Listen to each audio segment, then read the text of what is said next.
Comedy చూడండి.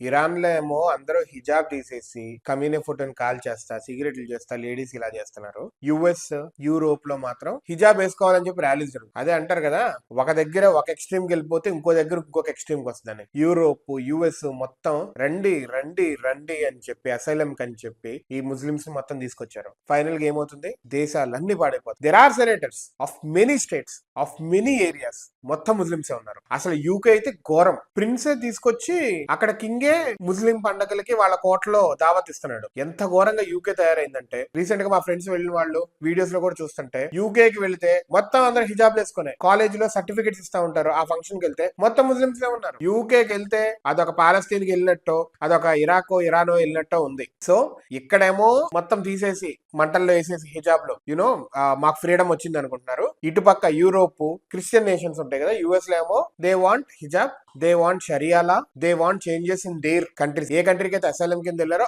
ఆ country constitution లో చేంజెస్ కావాలంటున్నారు. అది వింత విచిత్రం. ఇటు పక్క నాశనం అయిపోతున్నాయి ఈ ఇస్లామిస్ట్ నేషన్స్ వల్ల. లెట్ us see భారతదేశంలో ఇది కాకుండా మనం జాగ్రత్తగా చూసుకోవాలి. Be careful guys.